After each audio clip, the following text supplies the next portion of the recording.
Ladies and gentlemen, is a crucial one.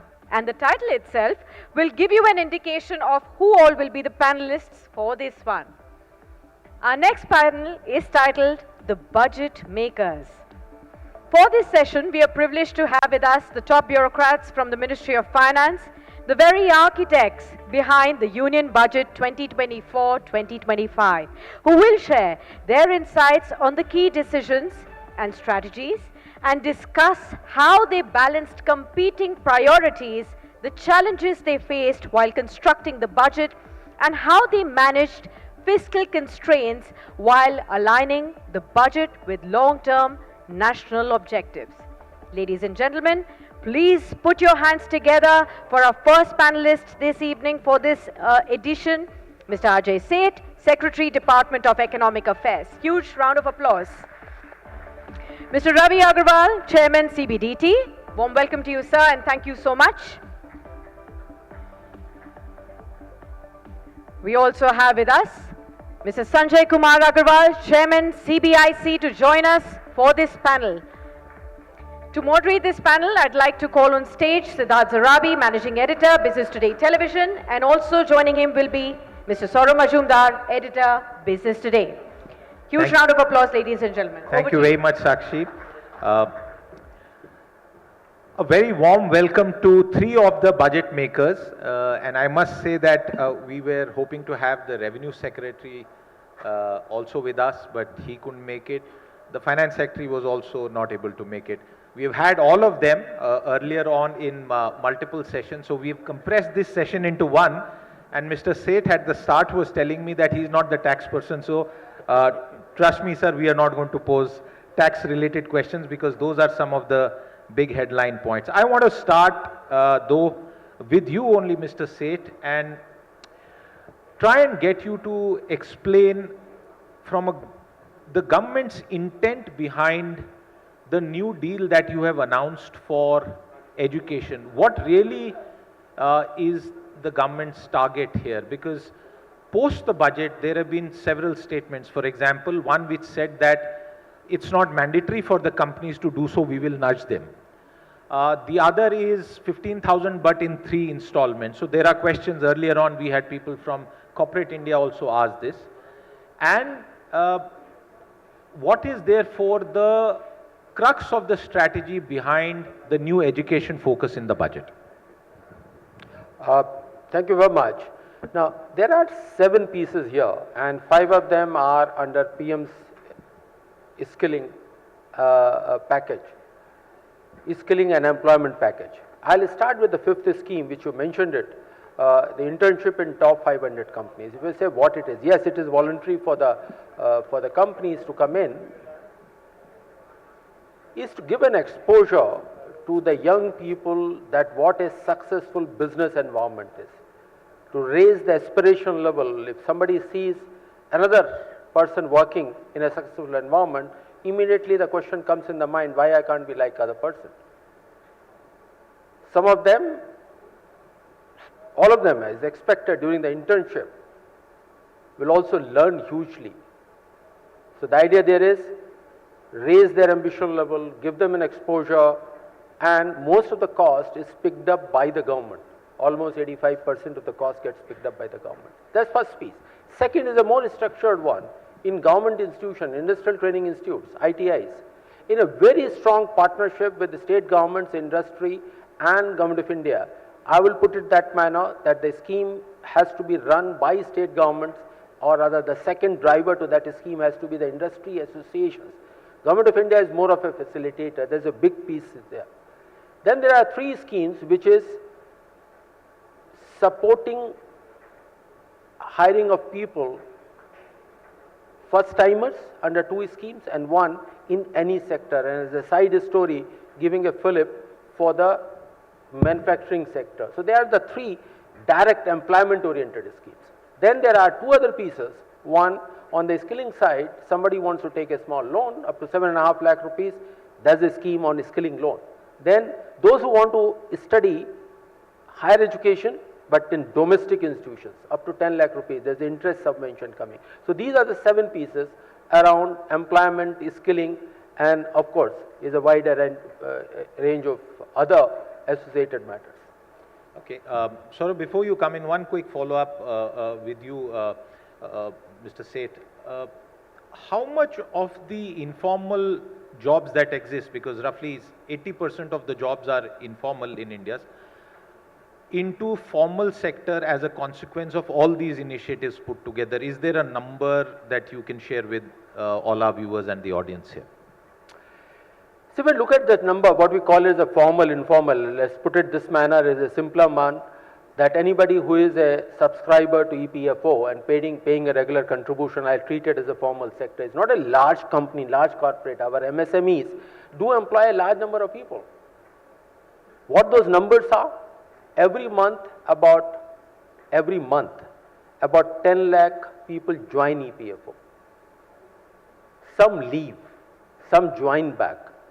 Now, if you look at what those numbers are, in a year, roughly about 1.2 crore people add to the EPFO year after year. There's a data about the last 3 years. So what is the net addition?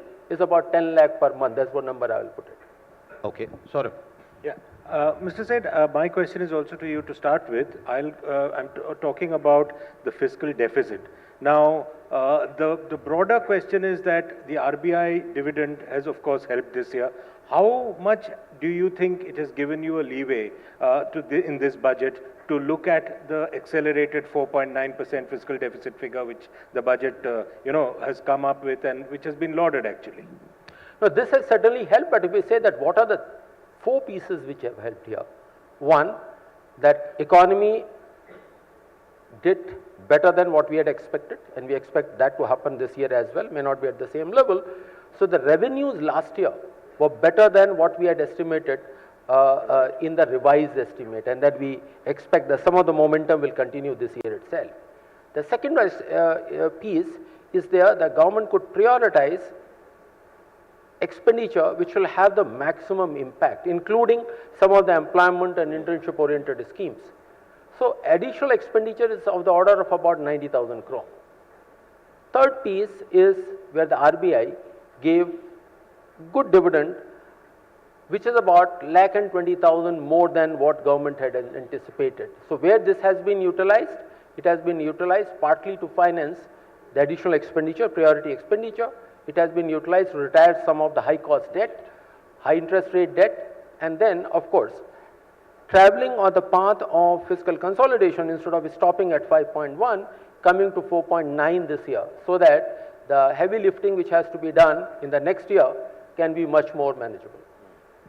Let me now come to the direct taxes part, and this is has received a lot of feedback post the budget. You yourself must have seen all the budget and the headlines. The question that a lot of people are asking, why isn't there a direct stimulus for consumption?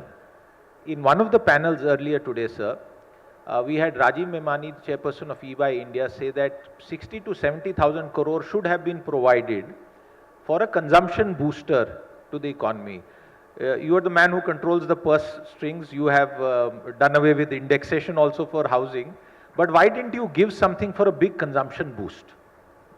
Well, if you look at it from a tax point of view, the revenue foregone in the context of when we have tweaked the slab rates and consequential benefit of tax, that is the extra liquidity that is available to the taxpayer.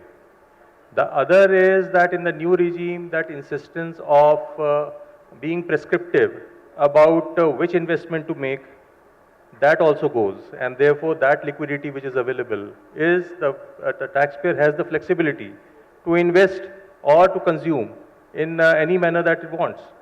So that requirement of doing an investment, making an investment for the purpose of saving the tax, that has been done away with, and the flexibility is available with the taxpayer. Now, across the board, if you see that with the tax slabs, now the tweaking that has been done for income of about 15 lakhs, the tax implication is 10,000 rupees in the case of every person. And in the case of a salaried class, salaried person, if you add standard deduction, then the tax foregone is again substantial. In all, about 17,000 crores of tax is actually foregone based on the basis of on the strength of this tax slab, and then another about 8,000 crores on account of standard deduction. So to the extent of about 25,000 crores, this is the amount that is available. That's a good point. Let me go to Mr. Sanjay Agarwal. Mr. Agarwal, there was a time when indirect taxes were looked very closely in the budget fine print. Now you do that in the GST Council. But a lot of people are asking, and I was looking at some of the numbers. 43% of total tax collection for the center is from indirect taxes. 57 is from direct side. But indirect taxes are being paid by everyone. There are very few breaks or relief that people are getting there because you have lots of exemptions from the GST base also. Beyond this budget, what can you tell us is going to be the strategy with regard to a GST 2.0 changes, any reforms there, tweaks that you will do which might bring some relief to taxpayers? Yeah, Siddharth, as far as indirect taxes are concerned, you have rightly said that earlier there used to be many proposals on indirect taxes side because central excise duty rates were changed or service tax rates were changed. But now that is all subsumed in GST. And that exercise is now carried out on the basis of the recommendations by the GST Council. And that is a whole year exercise. Whenever there is a need for carrying out certain rate change, the issue is taken up before the GST Council and that exercise is completed. But the bigger exercise which is required for rate rationalization, after this GST has stabilized, 7 years have passed, and revenue growth from GST is fairly robust. Now the time is there for rate rationalization, and that exercise, for that carrying out that exercise, already GST Council has constituted a group of ministers committee to look into the rates, and that committee is looking into all the aspects and looking into how the rates have to be rejig, because the commodities which may be of similar nature, may be attracting different rates, have to be brought in the same rate. That could be one of the rate rationalization exercise. Other could be that presently there are mainly, apart from exemption or some special rates for some special commodities, there are 4 rates. That is 5%, 12%, 18% and 28%. Yeah, the council, this committee may look into whether we need 4 rates or we can bring down the number of rates so that we have a standard rate, maybe a lower rate where we have to keep the rates low and items are of mass consumption, and one higher rate with the items of such a nature that maybe we can keep the rates high. So that exercise has to be carried out, and work is being carried out on that purpose. Maybe in the next GST Council meeting, some kind of, if not the report, maybe some kind of presentation may be made by the committee which has been set up for this purpose. This is on the front of GST. As far as customs duties are concerned, the Honorable Finance Minister has announced in the budget speech that there also exercise will be carried out to look into the rates and to have a roadmap so that we can rationalize the rates, put it in certain manner so that this exercise is completed not only on GST side on the basis of recommendations of GST Council, but on custom side also, so that we are aligned and we move in a certain direction so that the rates are such that that can promote the domestic manufacturing, that can promote the export oriented sector, and wherever there is a real inversion of duty, that can be corrected. Okay. Sourav. Yeah. My question pertains to the F&O segment, and Mr. Seth also can sort of give his views whenever required. A few days back, the SEBI chairperson very clearly said that earlier what used to be an investor-related problem, this whole F&O investment and the number of people getting into it is threatening to become a systemic issue, sir. And that is something which is a cause for concern. Now, how much has that weighed? And also the RBI governor made similar comments about the F&O segment. How much did that weigh on your mind when you made those tax changes in the budget on the F&O segment? And, I'm reminded a bit on the crypto side, what was the lesson you wanted the markets to learn? And both of you, my question is to both of you. Mr. Agarwal, first to you. Yes, please. You see, as you very rightly said, and that was also flagged by SEBI, that in the last about 5 years, if you compare the statistics, this F&O segment that has actually risen exponentially, or I would say more than exponentially. There was one study which I was going through. And in March 2019, per month it was about 230 lakh crores of transactions, which swelled up to 8,700 odd lakh crores in a month. I mean, this is staggering. And the people participating in this is also, it is across the board, across the income segment. So therefore, this is also a cause to actually think about, right? How do we actually normalize it to the extent possible? Perhaps this would also be one of the factors which would help in normalizing and putting some sort of a stability. And the thing that was going uncontrolled, perhaps that would put a check. Perhaps that is only because everyone would actually see, profit and all those things. But what was also found is that in majority of the cases, people were actually incurring losses.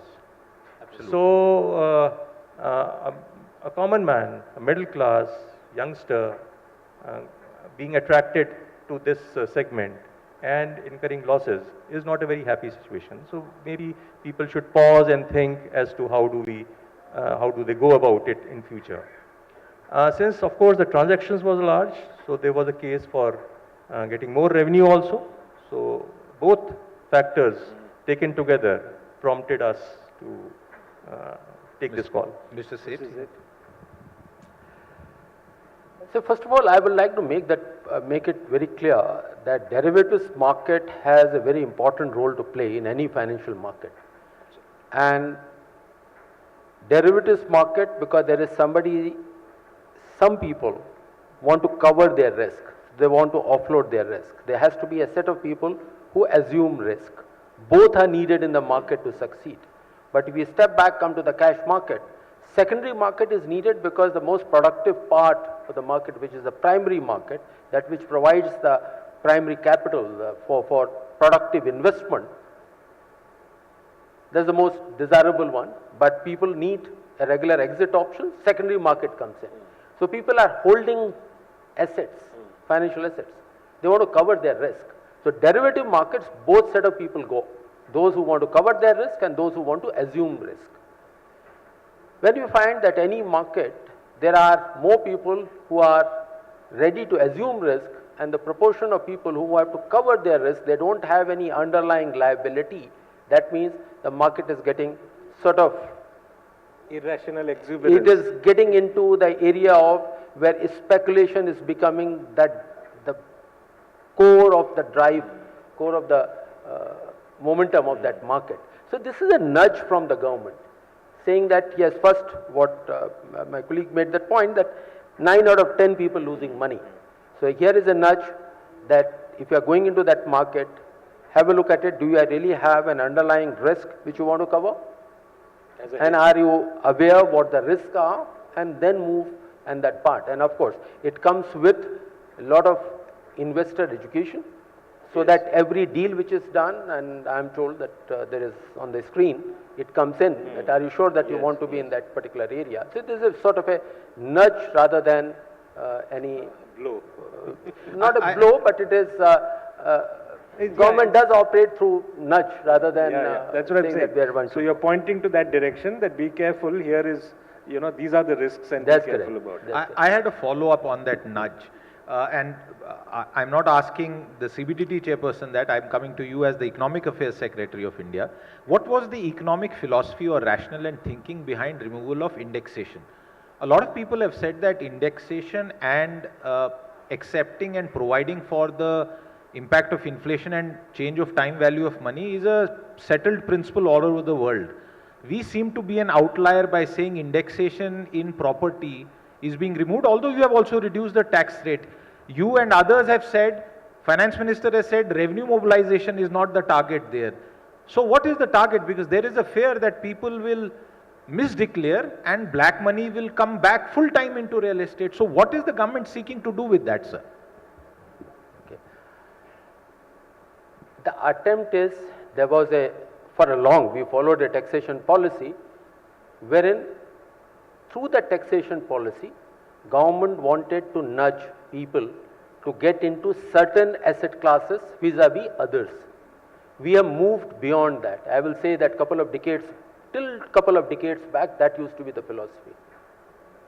Similar thing, give tax incentives for a particular scheme, including a small savings scheme. So listed security is preferred over unlisted security. Now, where we have moved, and that's the direction, and where Finance Minister announced a deep review of the direct tax code, that taxation policy should not take a view on among asset classes or among investors. It should treat all asset classes and all investors equally, with only one distinction: short term versus long term, because long term investment tend to have more value for the economic gains which can happen.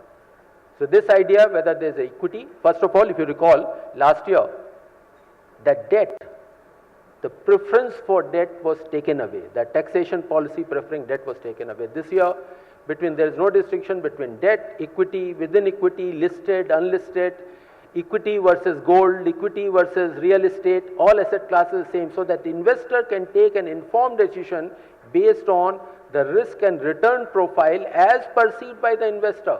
Government doesn't take any view. Coming to the indexation, specifically which you asked, it is not for government to take a view what will be the inflation is going to be.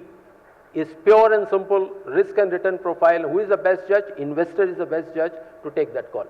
Mr. Ravi Agarwal, then how will you prevent the formation of black money once again in real estate? Also, just to add to that, there is empirical evidence that the cash in the economy is still at a fairly high level. I mean, together, if you view that, that's where the problem lies. One has to see it as Secretary Economic Affairs has already mentioned, that you see, indexation, this is only according to me, personal view, is that indexation is a method, as a way to actually calculate a certain, income by way of capital gains. It does that. We are actually, and if you see the way the properties have actually, the value has increased practically. We may come up with so many calculations, that's one thing. But presently this indexation or capital gains would be on the properties that individual taxpayer is actually holding as on date. And those properties, if you see, majority of the properties have actually, the value has increased manyfold. Is it not that in the last 10 years, it has gone more than 2.5 times? Last about 20-25 years, it has gone more than 7.5 times. It has gone.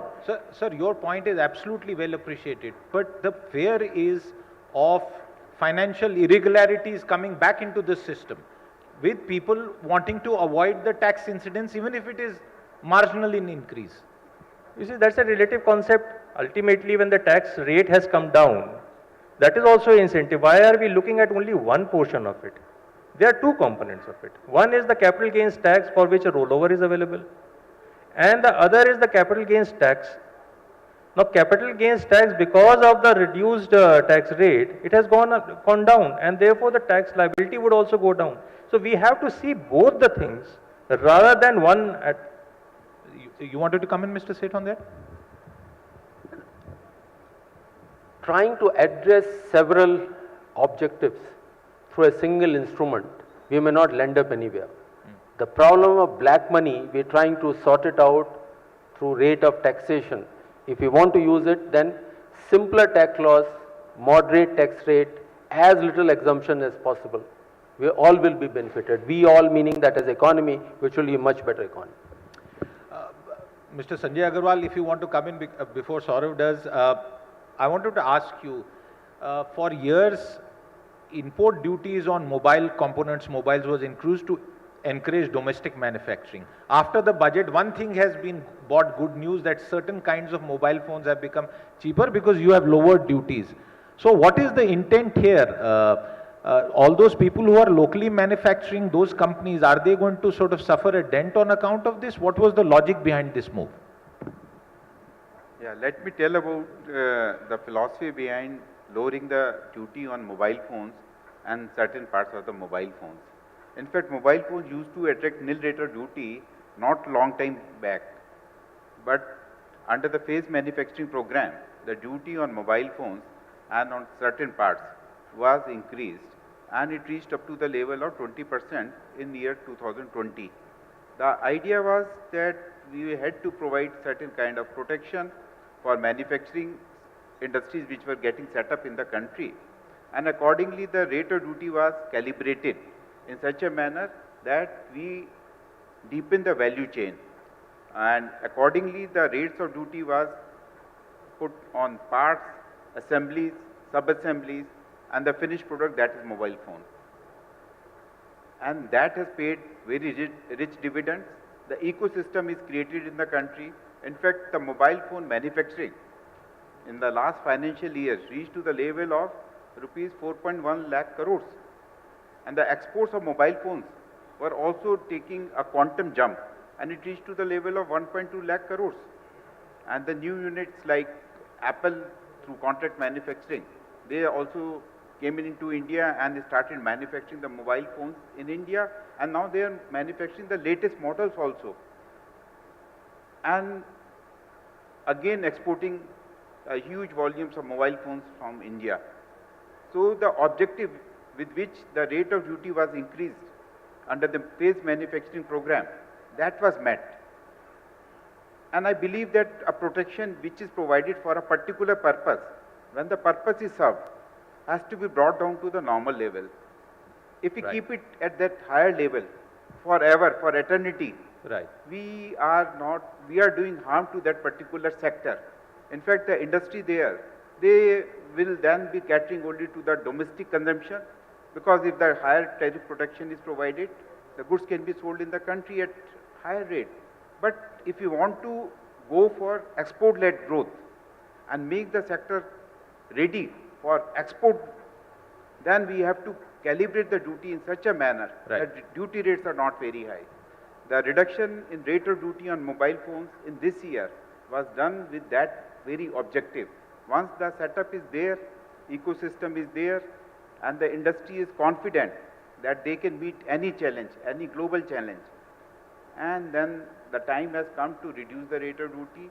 In fact, about who will be getting benefited from this, I would say that most of the popular models are now being manufactured by the popular brands within the country, and therefore this reduction in duty is not going to impact greatly or significantly on the cost of the mobile phones which are available in the market. Certain high-end mobiles which may take maybe couple of months, maybe slightly longer for manufacturing to start in the country, there the price reduction will be there to the extent of the duty reduction if the company passes on the benefit. And in fact, from the newspaper reports, I could see the prices of the mobile phone models which are not being manufactured, which are very few, the prices have come down. But the models which are being manufactured within the country, the reduction in price is not that much. I want to ask, come to the point about the share buybacks being taxed in the hands of the investor. Now, there is a view that it will deter companies from opting for share buybacks, which is a natural, a right of companies when they want to sort of protect their share price and in a situation where the market is not favorable. Now, what is the thinking behind that, sir, and what do you think that it will deter promoters from going in for buybacks? So, this was not to deter promoters to go in for buybacks. It's basically what the analysis of the data reflected, that most of the buyback was actually being done by the promoters, of course, and somewhere around 60% of the revenue on that account was on account of the promoters taking this credit of buyback. Now, of course, we know that the buyback, the price at which it is bought back is actually driven by the promoters, basically. And in any case, till now, the nature of the buyback was actually dividend, and it was the companies were paying that. So the nature has not changed as such.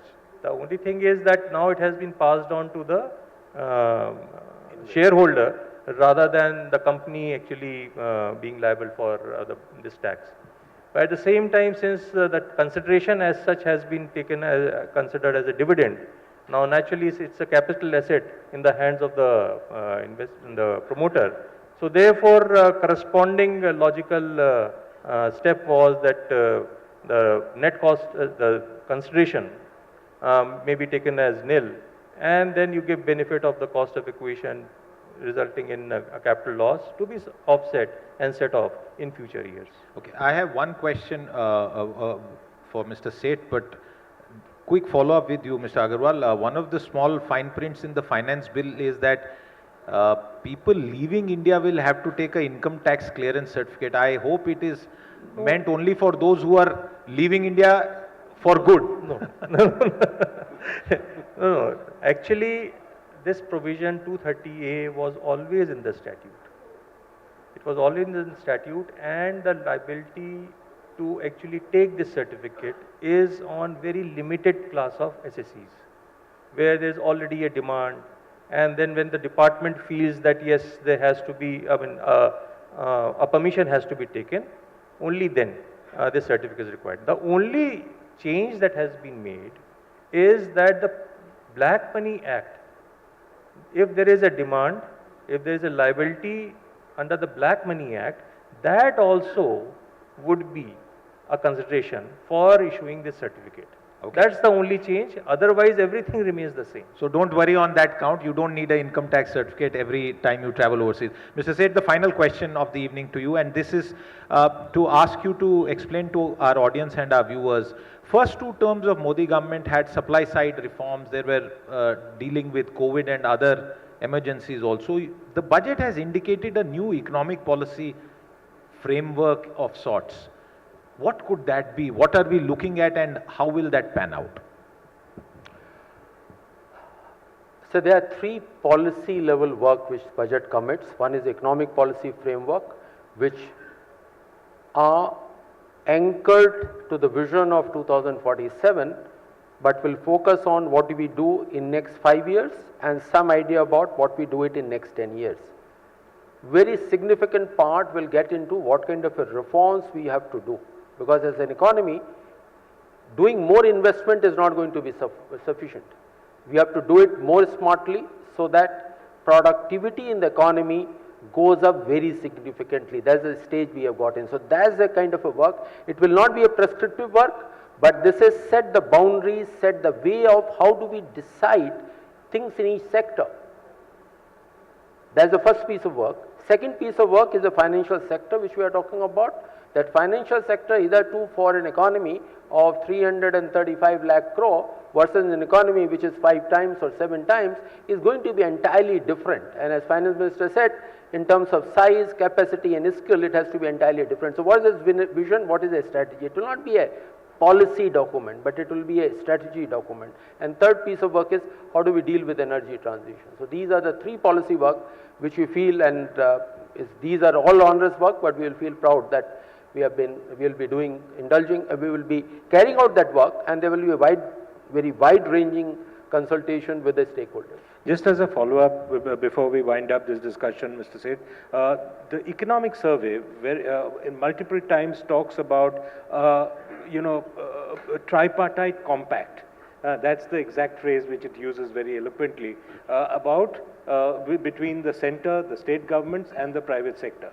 Now, I want to link it a little bit to the capex expenditure, which the budget has talked about. Now, over the last few years, you have constantly front-ended this expenditure in the hope that private sector will now buy. Now, how confident are you that the steps you have taken in this budget and, you know, the roadmap which you have laid down clearly, that the private sector will now come and become a willing part of this tripartite compact?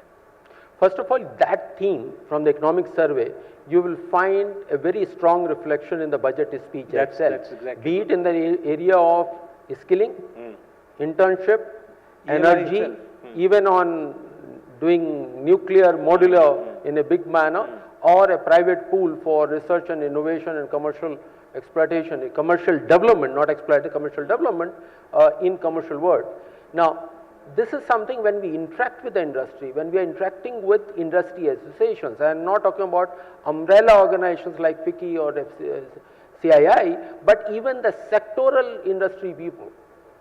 We find it there's a strong desire to work with the government that how do we improve upon what is holding back those investments, what is holding back activities of those industries, and that's the kind of a partnership we expect. As far as investment is concerned, we do understand that there will be its own cycle, but we are fairly confident that there's a right direction we are moving, and that is a direction for us, and governments and industry, and of course, we are forgetting that part. We should not. State governments. It's when say governments, so I include central government and state government, and then the partnership with the people at large. Absolutely, and there are so many more questions to ask the budget makers. They have spent 2 months making this budget, and we've spent barely 45 minutes trying to understand many aspects with them. But I'll thank Mr. Seth for the time and the patience that you have shown us today, and to Mr. Ravi Agarwal and Sanjay Kumar Agarwal. Thank you very much. Warm round of applause for the budget makers. Thank you very much.